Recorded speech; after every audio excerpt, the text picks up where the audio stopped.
Om Shri Gurubhyo Namaha. Gods and Incarnations. Lord Shiva became Shankara. Yoga is joining or becoming unified as one. When the Jiva rejoins Paramatma without any idea of difference, it is yoga. To do one's duties without any attachment to the name and fame is Nishkamya Karma. Thus, we get our minds cleansed. Then, through devotional ceremonies, we get our mind focused unidirectionally, God wise. The mind is thus rendered null and void. God's grace is synchronous. No more differentiation or difference of opinion or dispute or separateness. This is the purpose of Vedas. This is the yoga taught by Sri Krishna to Arjuna in Bhagavad Gita. This tradition of yoga became weakened. I came into this world as a man to re-establish this tradition of yoga, says Sri Krishna Parameshwara, and Krishna are not different persons. They are one and the same God in different forms. In Gita, while showing his Vishwarupa, that is universal form, to Arjuna, he says, "See my Ishvara Rupa," that is, "Pasya me yogam aishwaram," are the exact words in Sanskrit. He showed the Rudra Rupa that will be assumed as total destruction and reabsorption of all the worlds at the end of Kali Yuga. Sri Krishna, who is thus the same as Ishvara, is also called Jagat Guru. You may have heard the shloka which goes, Krishnam Vande Jagat Guru. Jagat Guru Sri Krishna says, "Once upon a time I instructed Surya, that is the sun. Now I have come to give you the Upadesha as Krishna. Whenever morality deteriorates, I will keep coming back to re-establish Dharma." Sri Krishna Avatara occurred at the end of Dwapara Yuga. Kali Yuga started after that, and as on date, some 2000 years have gone by since then. Once again, the system of yoga suffered a setback. There was a proliferation of all sorts of non-Vedic religions of various denominations, numbering 72. Whenever unworthy ideas mushroom, they come with much fanfare and disappear without a whimper. The deterioration of dharma that occurred in Dwapara Yuga was not much intense. So, Sri Krishna did Jnana Upadesha while being busy otherwise. In Gokulam, he played with the Gopalas and Gopis. He managed the affairs of the kingdom in Dwaraka. He went as the goodwill ambassador for Pandavas. His job as a guru was rather limited to Uddhava Gita and Bhagavad Gita. But in Kali Yuga, he decided to devote an entire lifetime for sorting out the immoralities and abnormalities of these 72 movements in the garb of religions. So, Sadashiva, who is the Lord of all Vidya, that is, education, knowledge, learning, arts, crafts, and science, came down to this world out of his infinite compassion as avatara of Sri Adi Shankara Bhagavatpada.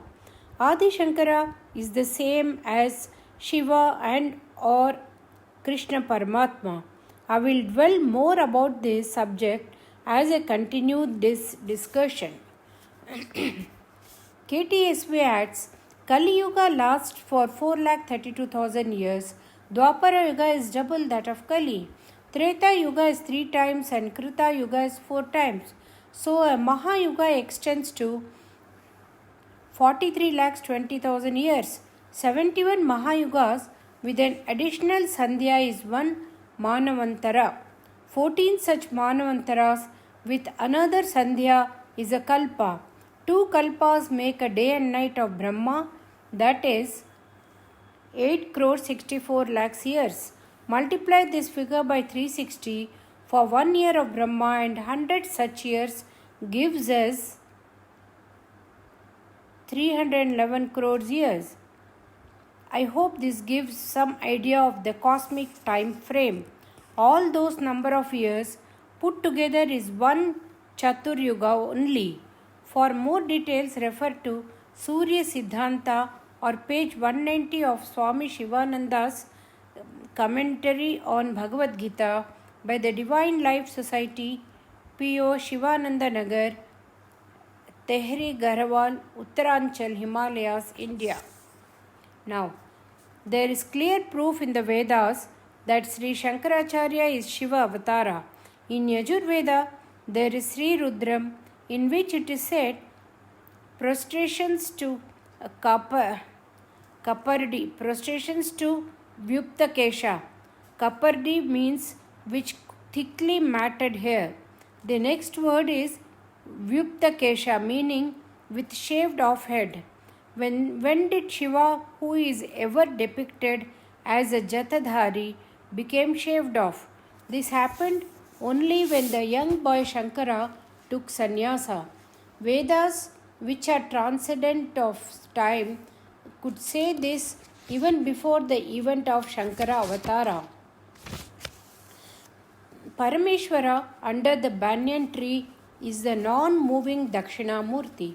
He is known as Shambhu. Sam means permanent bliss. Shambhu is the source of permanent bliss. He is the spring of Ananda and bliss. He does not move, does not see, and does not speak, but remains in total samadhi, nishtay, and silence. He is young. His students are the four old ones, namely Shankara, Sanatana, Sanaka, Sanatana, Sanandana, and Sanat Kumara. They went in search of Brahmagyana.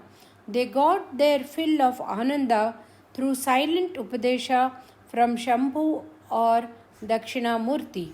For the sake of people like us who do not go in search of Brahmagyana, Parameshwara came down to be among us as Jagadguru Shankara Acharyal. Say there is a devoted wife whom no neighbor had heard or seen, but suddenly one day her child falls in the well. She comes out of the premises and makes a hue and cry, drawing everyone's attention. Similarly, Parameshwara as the silent Dakshinamurti, seeing his children falling in the deep ravines of sinfulness, discards his silent stance and comes as Shankara. From being the spring of happiness as Shambhu, he becomes the doer of happiness as Samkara.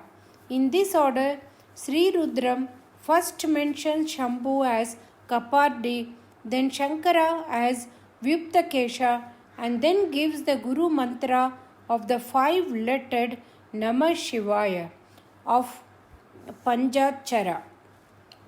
In the olden times, there were a separate lot of people known as Asuras. Vishnu had to carry special weapons and came down to earth to sort out these Asuras. In Kali Yuga, there are no separate class as Asuras. We read in Ramayana that Rakshasas Subahu and Maricha interfered with Vishwamitra's yagas and Sri Ram had to kill them. Had Vishwamitra been here in Kali Yuga, there would not have been any need for Subahu and Maricha. Vishwamitra's brain itself would have been corrupted with the mentality of an Asura. He would not even have thought of conducting a yaga or yagna. When the Asura-like mentality has pervaded and permeated the minds of the general public, whom to sort out and whom to let live. So, God decided to stop the Vaishnava avatars, which were effective in sorting out Asuras who used to stand apart from the general public. Now, as to deal with the changed circumstances in which the Asura-like mentality has become spread across the minds of all the Jnana Upadesha, that is, the teachings had to be more active and dynamic. The Murti, who was silent and static as Shambhu, had to become dynamic, more vocal, more multi-pronged. He walked more, argued with more opponents, and wrote more treatises, commentaries, and shlokas. As much as he was silent as Dakshinamurti, he was more voluble and vociferous as Shankara Acharya. His greatness is to be gathered from the fact that all the 72 so-called religions vanished into thin air during his lifetime. Some of the religions that he countered, such as Sankyam and Vaisishikam, are to be known only through books now. There is no one who follows such religions in practice. Certain others like Kapalikam and Vamachara Saktam are to be barely discerned from some ruins and stories. Buddhism, which emphasized only Atma Jnana, living karma anushtana, was left to survive for the sake of people of other countries. Within a short period, he re-established Sanatana Vedic religion, established Advaita Mathas in 5 equidistant parts of the country, and walked around the country 3 times in doing so, covering every nook and corner of the Indian subcontinent. He defeated all those religions by logical arguments on principles. Though Visishtadvaita and Dvaita became ascendant after his time, they have not made any dent in Advaita.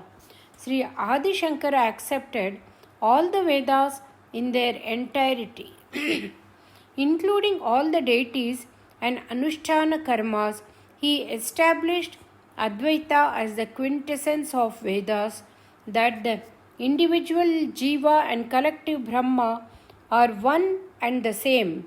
After Sri Krishna, Adi Shankara also got the title of Jagadguru. Shukla Paksha Panchami of the month of Vaishakha is the day of Avatara of Sri Shankara. That day will be either Shiva's Arudra or Sri Rama's Punarvasu star. I have always held that his birthday is more important than many other Jayantis. You may think that I am being parochial. It is not so. Before the period of Shankara, when the Vedic religion itself was tottering, people were losing their faith and beliefs. None of the Jayantis were being remembered and observed. But for Shankara Jayanti, observance of Ganesha Chaturthi, Naga Panchami, Gokula Ashtami, Sri Ram Navami, Vijayadashami, and Vaikunta Ekadashi might have all gone by default. Being a Brahmin sannyasi, he single-handedly did a lot to re-establish the Sanatana Dharma. His visit to all the villages of India, from Kanyakumari to Kashmir, south to north, and Dwaraka to Puri, west to east, is really a Digvijayam or victorious march. This should motivate us to do a Digvijayam to the far corners of our own minds. Acharya's teachings start from the Bhaja Govindam song and ends in Brahma Vidya. It does not matter if you do not know any song or procedures or paddhati. It makes no difference if you do not know grammar of Sanskrit or musical meters.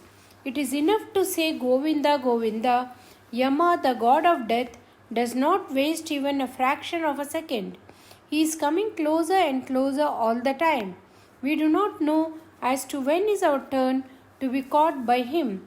But if we catch hold of Govinda's feet, we need not fear Yama anymore. We should get into the habit of chanting his name at all times, he says. Anyhow, we can never give up eating. If we take God's name every time we eat food, that may help immensely. It will increase the periodicity of repeatedly remembering God's name and his qualities. This small exercise can dissuade us from thinking of other necessary thoughts and prevent us from eating avoidable foods. Bodily and mental discipline automatically follows. To cleanse one's mind and chitta, it is essential for the food to be clean. Eating all sorts of things in all sorts of places is one of the main reasons for lack of attitudinal and behavioral discipline in modern times. As an indication of having heard of Shankaracharya's greatness today, you must bring in at least these small changes in your daily actions. In the mornings, do some Vishnu Smarana remembering Lord Vishnu, and in the evenings, do some Shiva Smarana. In the night before going to sleep, think of Ambal, the Shakti Swarupa. Every day, review your actions as to if you have done anything that day for self-improvement or self-realization, or done some help to somebody else as paropakara or social service. Amma, mother of all, pardon my mistakes and guide me from now on the right lines, should be the sincere prayer before going to sleep.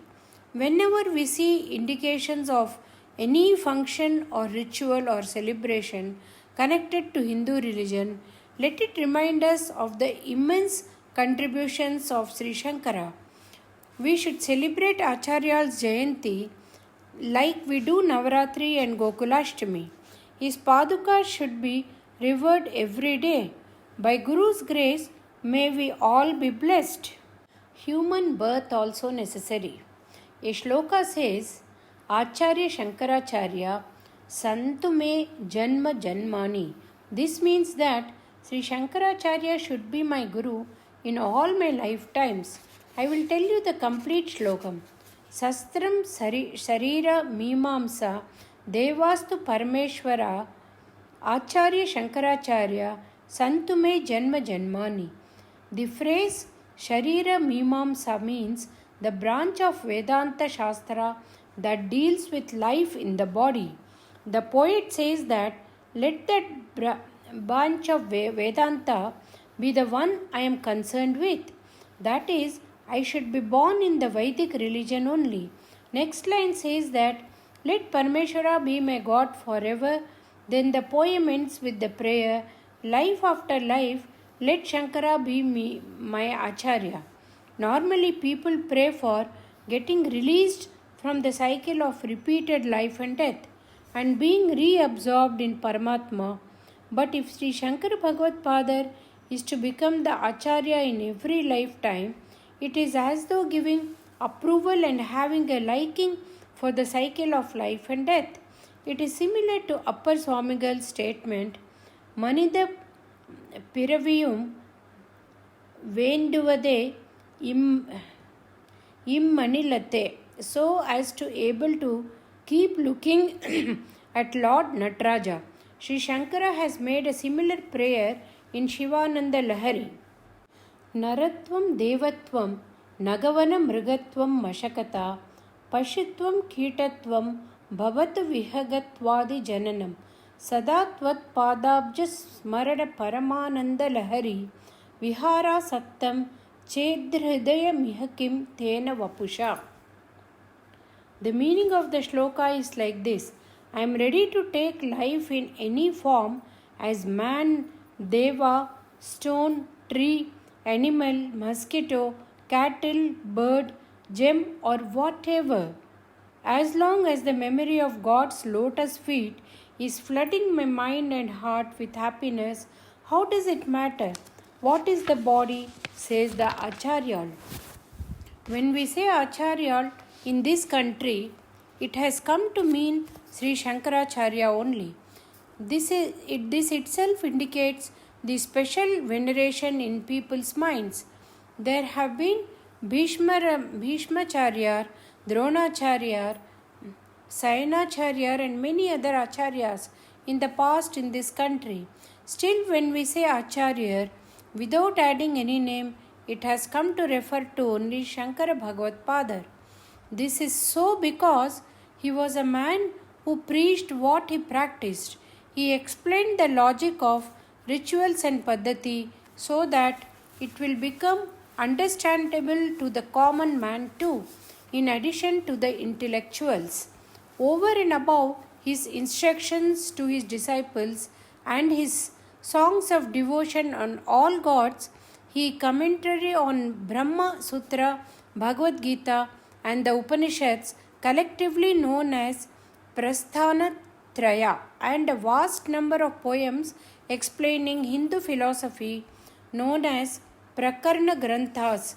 He has also written copious instructions for the future gurus as to how to teach their future students. Thus, he was a living definition of what a teacher should be.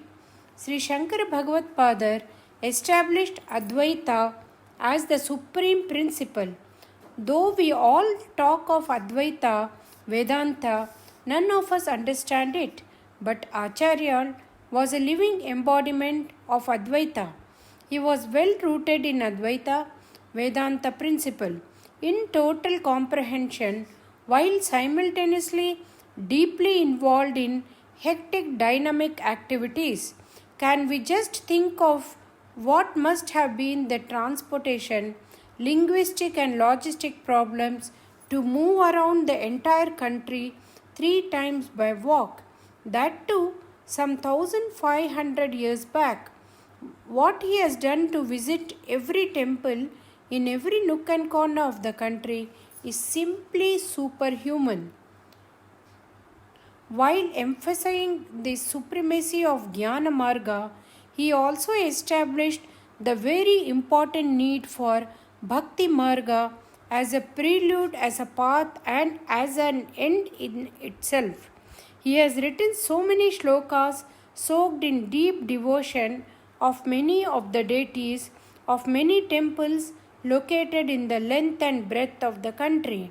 Compared to this, our own sense of devotion is lacking much in quality and content. We think of God only when faced with difficulties.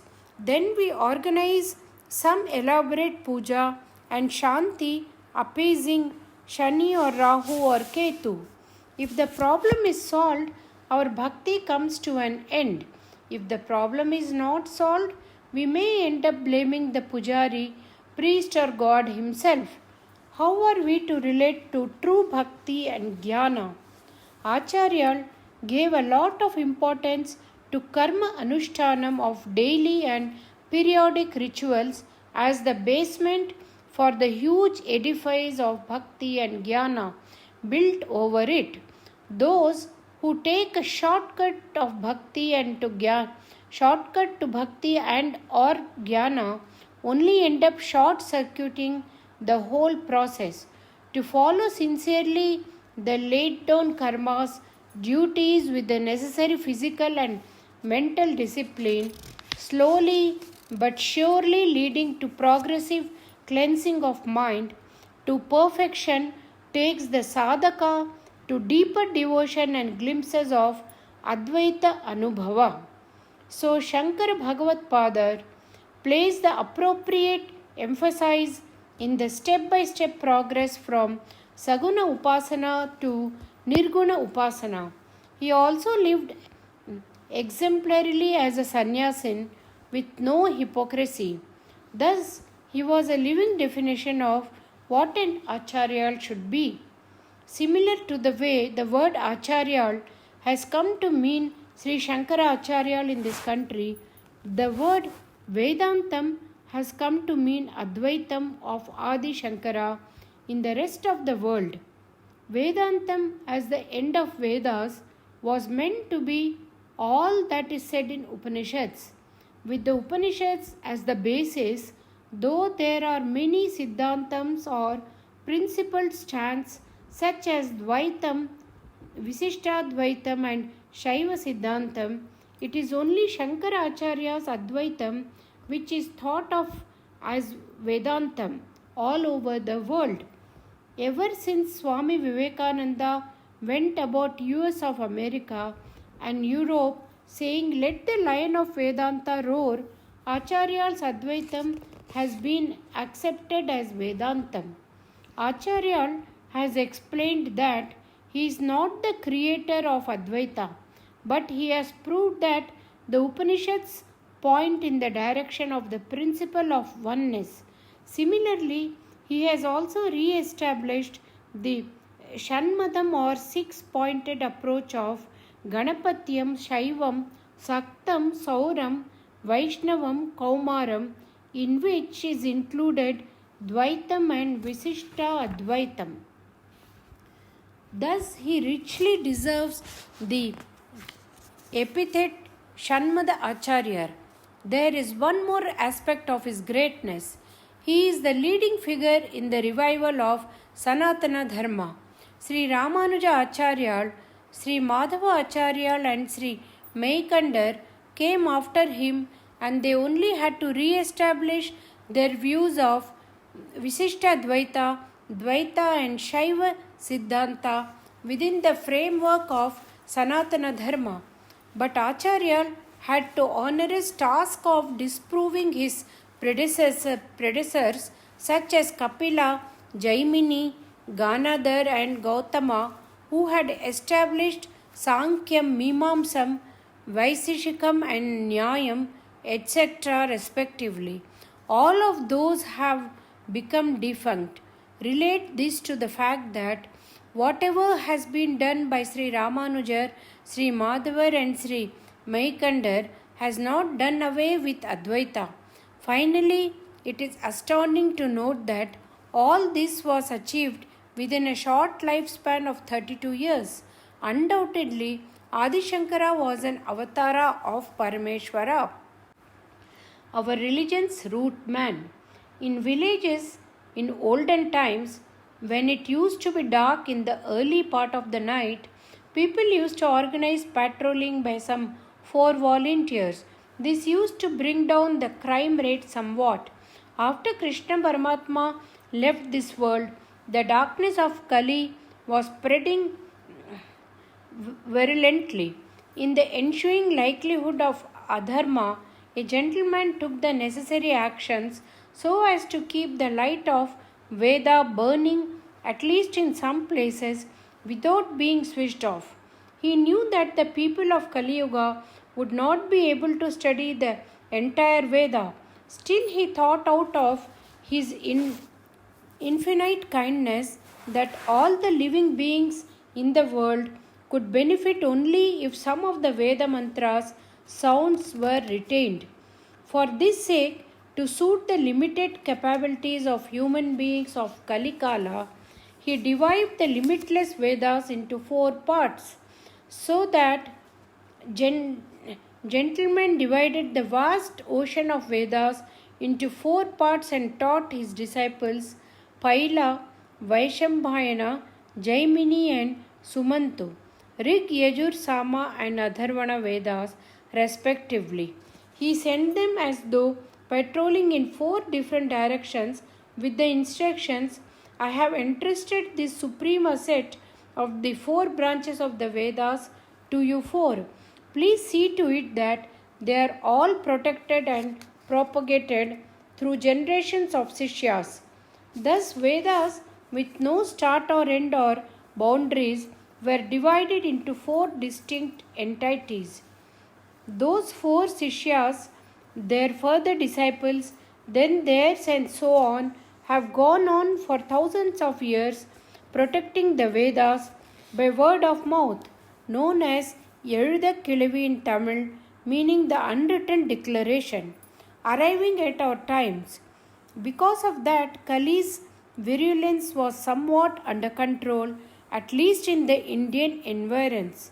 In this century, when Veda Adhyayanam has dwindled, we are witness to know how Kali has become well entrenched in India too. The great man who, for the sake of the welfare of the humanity, arranged the protection of the Vedas is called Veda Vyasa. Vyasa means to divide. He divided Vedas into 4 and so is known as Veda Vyasa.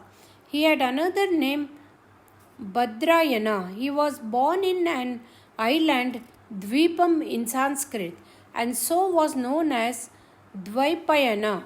He was also known as Krishna because of being dark complexioned. So as to differentiate from Sri Krishna, he is called Krishna Dvaipayana. In reality, he is not different from Sri Krishna. Both are Mahavishnu's avatars only. In later times, he came as an old man, seemingly annoyed to have a playful argument with Adi Shankara, so as to bring out the latter's greatness. When both of them were deeply involved in a heated discussion, Acharya's protege Padmapada, in his divine vision, could see who they really were. He is believed to have said, Shankara Shankara Sakchat Vyaso Narayana Swayam. This means Shankara is Lord Parameshwara himself and Vyasa is Lord Narayana himself. Sri Krishna has said in Bhagavad Gita, I am Vyasa amongst Munis. There is a shloka which says, Vyasya Vishnu Rupaya Vyasa Rupaya Vishnave, meaning that they are mutually interchangeable. Dakshinamurti is the oldest guru. He was a Mauna guru who preached through silence. When it comes to a guru who uses the medium of speech to impart knowledge in Advaita Vedanta Smartha Sampradaya, it is Lord Narayana himself. His son is Brahma. Brahma's son is Vasishtha. Then his son is Shakti. Then Shakti's son is Parasarar, who wrote the Vishnu Purana. His son was Vyasa. After Vyasa, his son Shukha was the torch-bearer as an authority on all Puranas and Upapuranas. He was one of the rare souls whose mind and conscience was not corrupted by being born. So, he was a Brahmanishta from birth who remained celibate throughout his life. Till then, what was purely a father-son relationship between Guru and Sishya changed into a new tradition of mainly Guru-Sishya relationship, which may also be a father-son relationship and not necessarily so. Sukha's Sishya was Gaudapada, who took the celibate vow as a sannyasi. From here, the tradition started by which all the Vedanta gurus were sannyasi only. Gaudapada's Sishya was Govinda Bhagavatpada. Our Shankar Bhagavatpada was the student of Govinda Bhagavatpada. Shankara's 4 students were Padmapada, Hastamalaka, Todaka and Sureshwara. From this, all the gurus of Shankarapitham are our gurus. We should prostrate to them every day by chanting a shloka which lists all their names. I will tell you that shloka. Narayanam Padmabhuvam Vasishtham Shaktim cha Tatputra Parasaram cha Vyasam Sukham Gaudapadam Mahantam Govinda Yogendram Athasya Sishyam Sri Shankaracharyam Athasya Padmapadam cha Hasta Malakam cha Sishyam Tam Totakam Vartikakaram Anyan Asmat Gurum Sanatanam Antosmi. In this, Padmabhuvam is Brahma and Vartikakaram is Sureshwara. Other names are known to you. Thus, Vyasa holds a very important position in the Guru Parampara, that is tradition. Is it enough to say that he is Vishnu? He is considered all the Holy Trinity rolled into one, as we say in a very popularly known shloka, Guru Brahma, Guru Vishnu, Guru Devo Maheshwara, Guru Sakshat Parabrahma, Tasmai Shri Guruve Namaha. There is another shloka which describes Vyasa as the Trinity. Though he has no third eye, he is Shiva. Though without 4 faces, he is Brahma. Though he has only 2 hands instead of 4, he is Vishnu, it says. There is no other human being to match Vyasa in doing social service. He did not stop at the monumental work of grouping and dividing Vedas into 4 parts. He also ensured that the Vedas would be studied and propagated and protected.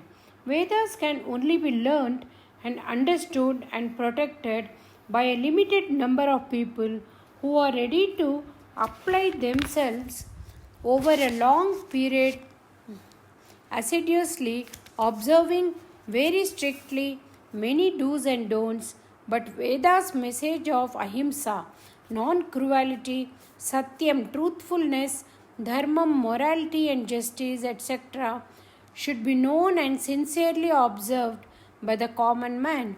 He felt for this purpose so as to make minute, delicate and subtle points of the Vedas easily understandable as a magnifying glass enlarges things not easily seen by the eyes. He did the noble service of writing the 18 Puranas and Mahabharata, which is revered as the fifth Veda, and also wrote the 18 Upapuranas. To enable everyone to revere their own individual deity as the ultimate supreme power, he wrote the 18 Puranas with Ishvara, Vishnu, Subramanya, and so on as the leading deity of a particular Purana. Till recently, if there was no thievery, skullduggery, cheating, corruption of moral values in even the poorest and illiterate sections of Indian society, it was due to Vyasa's Puranas and Bharatam. To say this more positively, if there is some humanness still ingrained in the people of India, it is undoubtedly Vyasa's contribution. If there is still some discipline, some devotion to divinity, and some lingering well-being and contentment in people's minds, it is due to Vyasa's blessings. Having done all this for the common man's benefit, for the sake of the brilliant brains, he also gave the quintessence of the Vedas in the briefest form as aphorisms in Brahma Sutras. So he also becomes the foremost of the Brahma Vidya Acharyas, called Vyasacharya. In Brahma Vidya, his student is his son Shukha Brahmam. I have already given you the names of the 4 Sishyas entrusted with the job of protecting and spreading the 4 Vedas. The Puranas and the Mahabharata were taught to Suta. Suta was born amongst people who used to drive the chariots like the modern day chauffeurs. It is good to remember that Sri Krishna took up the role of chauffeurhood, literally took up the reins for Arjuna. Suta was well read and a great intelligent man of wisdom. Coming back to Brahma Sutra, Shankarar Advaita, Ramanujar Vishwa Advaita, Madhavar Dvaita, Meikandar Saiva Siddhanta and Vallabhacharya Krishna Bhakti Marga have all interpreted Brahma Sutra as per their Siddhanta or principled stand. In the Pandita world, Brahma Sutra has its own special importance. We people who claim to be Hindus somehow or the other belong to one of the above divisions of Siddhanta. By this, it does not mean that we are divided. Branches of a tree will grow towards different directions, but does it mean that they are not one and the same tree, isn't it? The trunk and roots are the same. For all these branches, the basis is the same great Mahapurusha Vyasa. Moolam means root. The Moola Purusha is Vyasa Bhagavan. Today, the basic reason for our being at least this much religious are due to the seeds sown by Veda Vyasa then. There is nothing wrong in us Hindus being different philosophically. Let us be holding on to the ideas such as I am Advaitin, my Guru is Shankara, you are Advaitin, your Guru is Madhava, he is a Visishadvaitin, His guru is Ramanuja. That man is a Shaiva Siddhantin. His guru is Sri Meikandar. That other man is a Krishna Bhakta. His guru is Vallabhacharya, and so on. Since there are many views and ideas, there is nothing wrong in analyzing them. But whatever be the difference, whatever be the branch of philosophy, we are all bounden by the duty to hang Vyasa Bhagwan's photo around our neck and have a parade around the city streets on Vyasa Puja day at least once a year. We make and install the statues of many people. We conduct many photo opening ceremonies. I have a sincere desire that in each country or Petei or Puri or Puram, all the Hindus should gather at one place and conduct a function in which the common Veda dharmas applicable to all sects of communities as propounded by Vyasa are publicized. We should conduct such a Vyasacharya Jayanti with added vigor to make up for all the years that we have ignored him. We Hindus are all beholden to him out of a sense of gratitude. He is a Chiranjeevi like Anjaneya, Aswathama, Mahabali, Kripa, Parashurama and Vibhishana, spreading his divine blessings forever. He is like the central basement for a multi-storied edifice that is Hinduism. Without him, there would have been no Hinduism to talk about. That great man should be remembered every day by every Hindu. Brahmacharis celebrate not yet marrieds and Grihasthas, householders, at the time of Avani Avittam, before wearing a new punal, a triple piece of sanctified thread worn from the left shoulder across the torso. Invocate Vedavyasa on a kumbha and pay obeisance to him. Among sannyasis, though there are some who still wear the thread, there are more of them who have cut the punal. However, whatever be your ashrama, whatever your caste, whatever your different viewpoint, we are all bounden by the threads of Brahma Sutra. We all owe him and are beholden to him.